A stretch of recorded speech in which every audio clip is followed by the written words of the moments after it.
Hello, ladies and gentlemen. Welcome to the Septiel and Veritas show. This is the very first Bronze 2 Masters show, and I am super happy to see you all here. Very excited to introduce you to the very first of these shows.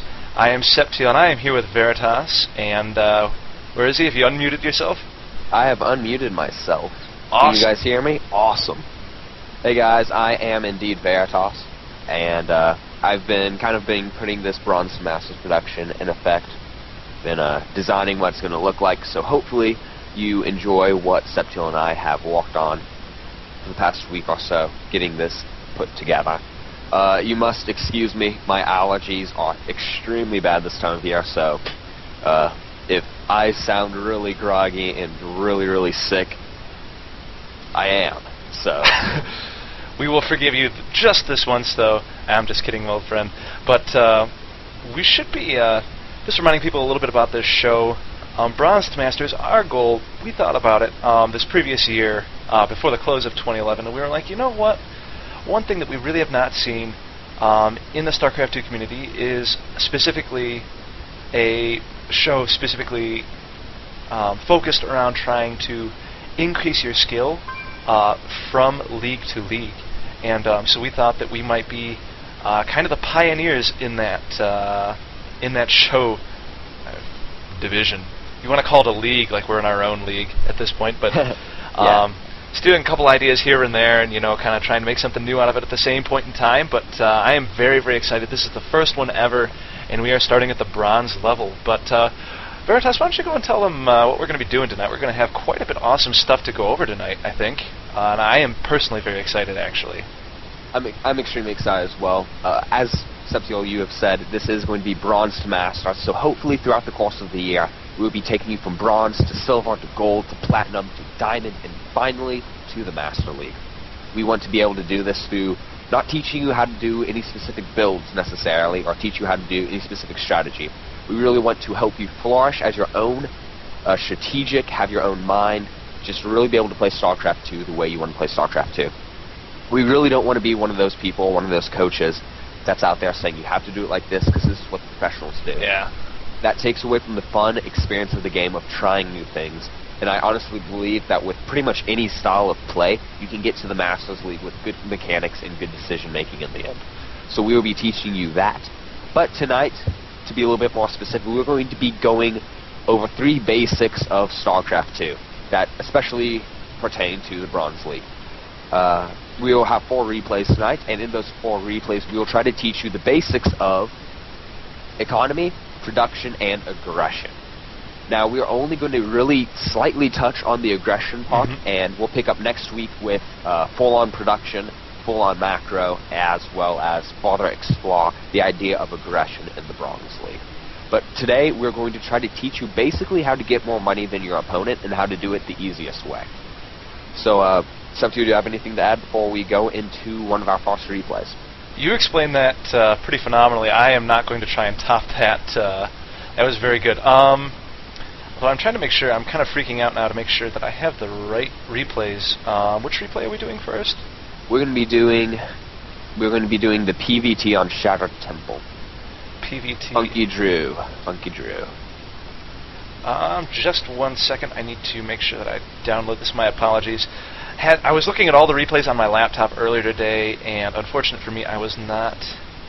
Apparently, I did not download them on my computer yet. So just give me 1 second here while I take care of this once I find which replay it is. Here we go. Okay, cool. Found it. And I'll go ahead and add that anyone who's watching the stream right now, all of these replays were, I guess, donated. They were sent to our Yahoo account, septeal@yahoo.com, and all of them are fans, viewers, or people that were going to watch the show eventually. So yeah, hopefully please. in the coming weeks, please send us your replays. Bronze or silver level right now. We really don't want to be delving into the gold or platinum areas right now. We're still trying to work on the bronze level. So if you have any replays or if you have any questions, go ahead and send them to us in the email, because we really like content brought on by our viewers.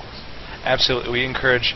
All of this is for your betterment as players, so we're not really interested in just trying to analyze professional play, although I'm sure at some point we might look at that as we go later on into the show. But at this point, we are just particularly really interested in trying to watch exactly what our viewers are up to and try and improve that play directly and help you guys specifically, because that's what we're here for, is to improve your play. Alrighty, I think I do have the replays now. Let me check my thing now. I should have it. Yep, alrighty, we do have it. The PVT on Shattered Temple. Yep. Alrighty, I am loading in and we are getting ready to go. I hope you guys are excited. This should be very, very good. I apologize for the lag there. Lag issues due to the fact that I was opening up Firefox and stuff. My computer, the processor is very good when I'm not trying to access a whole bunch of different data, but when I'm all tabbing like a madman trying to get everything working together, it just doesn't really like all that. So it should be good to go now. Alright, I'm going to get to the 5-second mark, and then we should be good to go. Okay. Alright, I'm there. I'm at the 5-second mark in 3, 2, 1, and go. Alright, so in this first game we had our viewer who was Funky Drew, who is a Protoss player. He's going to be playing as the blue Protoss in the left side on Shattered Temple versus his deadly, deadly opponent on the ladder, Warbird. And Funky Drew, a friend of yours, if I'm not mistaken, right, Veritas? Yes, he is. He's a friend I met. He's actually one of the producers, or he's very high up in the workings of the documentary StarCraft II called Star Nation. If you don't know what that is, look it up. Please go support him. He's doing an absolute fantastic job for the community. So he sent me some of his replays, and I'm going to try to do him justice and make him a better StarCraft II player. And we're really going to be focusing on his play in this game. I'm going to spoil the game. He loses, and we are going to try to figure out why he lost the game. So if you want to go ahead and let's go into ×2 speed, because we kind of want to go through this replay pretty fast, because we're not going to be doing anything extremely specific in this replay, because we want to get into some of the better matches. Did you say we want to go ahead and go into ×2 right now? Okay. Alrighty. In this game, we saw a very, very traditional, in the sense of PVT matchup, no really bizarre forms of play, which is actually quite surprising. One of the things I actually love about watching Bronze is you can actually see some pretty amazing creativity. In fact, that was actually probably... never mind, that's a complete aside. That's probably not at all pertinent to the show. I get carried away so many times. But yeah, in Bronze, you're definitely right. You see a bunch of players doing things that are just completely unintelligent and just kind of funky. And sometimes it works, and sometimes it doesn't, but we're really not here to focus on the strategy of the game. We're really here to focus on the income. Absolutely. And on the economy. So if you want to go ahead and look at the production tab, yep, you should be seeing that Funky Drew has actually cut all his probes. And I'm pretty much assuming that everyone who's going to be watching this knows what we're going to be saying next. You have to build more probes, you have to build more SCVs. Both players, 4 minutes into the game, have basically cut SCV production and probe production. Now, and this is going to be something we're also going to be talking about throughout the entire year, the overall strategy of the game. Cutting probes and cutting SCVs is a very vital part of playing StarCraft. But it has to fit in with your overall strategy and your overall sense of gameplay. Exactly. If you want to be going for a very macro-oriented build, or late-game build, then you want to continue making SCVs and probes throughout the game, no matter what. Absolutely. If you want to be going for a very deadly 4-gate or 3-gate, which Funky Drew is, then you really want to be cutting probes. Perhaps you shouldn't be cutting probes as early as he did, but at least he's going with his game plan, getting out units as fast as he possibly knows how, and cutting probes to have more money. Absolutely. But, yeah, really, I absolutely agree with you. It really does come down to planning on, the decision-making of whether or not you want to go for the macro-oriented game. Cutting workers can be a very, very efficient strategy if you're trying to go for early game kills. But the way this game is going, I would say after you get to the 10-minute mark, you want to think about either A, getting bases, or you want to get about getting bases and or just getting more workers. Getting workers is always, always important. Yes, we'll stress more later on how many walkers you should have for one base, but for now, let's just look at basically what's going to happen. Funky Drew does this attack with his 4 walk gates. Doesn't do a ton of damage, he kills a couple of SCVs, but if you look at the units tab, at the income tab, he's barely ahead, and mules are going to completely counteract that. He only has 18 walkers. Yep. And with his production, it's just not going to be enough, especially since he's lost so many units, and the Terran player has kept most of his army intact.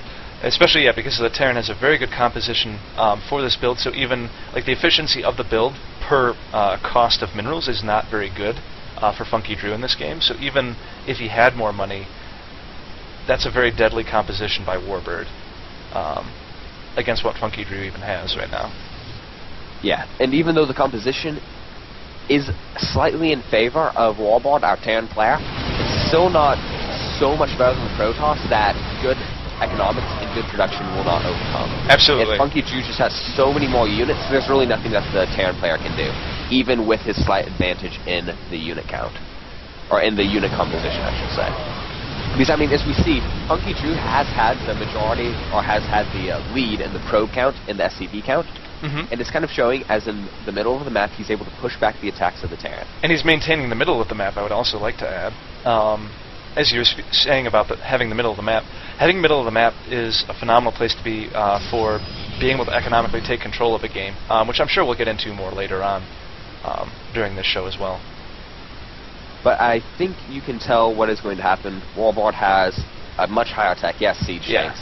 Siege and actually tanks. Talking with Funky Drew, he said that he really doesn't know how to use the other units in the matchup. He really only knows how to build like Stalkers and Zealots kind of deal, because he just hasn't had very much time to play. And that's something okay. I believe strongly that you can still win games using only the knowledge of what you know. For example, if you don't know how to use a Stargate in a matchup, then you don't have to use a Stargate. Walk your way around it, use your own style. Absolutely. I can speak from experience with that. I personally was terrified of using High Templar for the longest time, until relatively recently, and that was just always a huge issue for me. And it looks like Funky Drew did leave the game at this point. Actually, it's probably a good game decision. I don't know how much more he could have done against the infantry and tanks, especially with more tanks coming out. And especially with Stim as well. Oh, there's Stim now. Okay. Yeah. Stim was just finished and he attacked with it. Gotcha. But what I want everyone to take away, even though we went through this replay, we really didn't focus on anything specific. But I want to take away, I want to try to prove to you that Funky Drew, despite having the Walker advantage, still didn't have enough of a Walker advantage. He still could have a better Walker advantage, and that is why he lost. Not because of some bad engagement or some bad unit composition. The main reason why Funky Drew lost was because his macro and his production and his economy were not where they should have been. Absolutely. So let's go ahead and get out of this replay, and if you have any final thoughts on that replay, next replay we will be going through pretty slowly. We'll be pausing at certain points to explain different key aspects. And also, if you viewers, if you want to get good tips and tricks, like just basically philosophies or techniques that you can use in the game, you can write them down. I'll be going through them throughout the night, and hopefully when you're in the game, it will be easy enough to follow. And I'll be giving you the very first one at the beginning of the second replay, which is going to be Roach Hydra beats Immortal. That is what it is titled.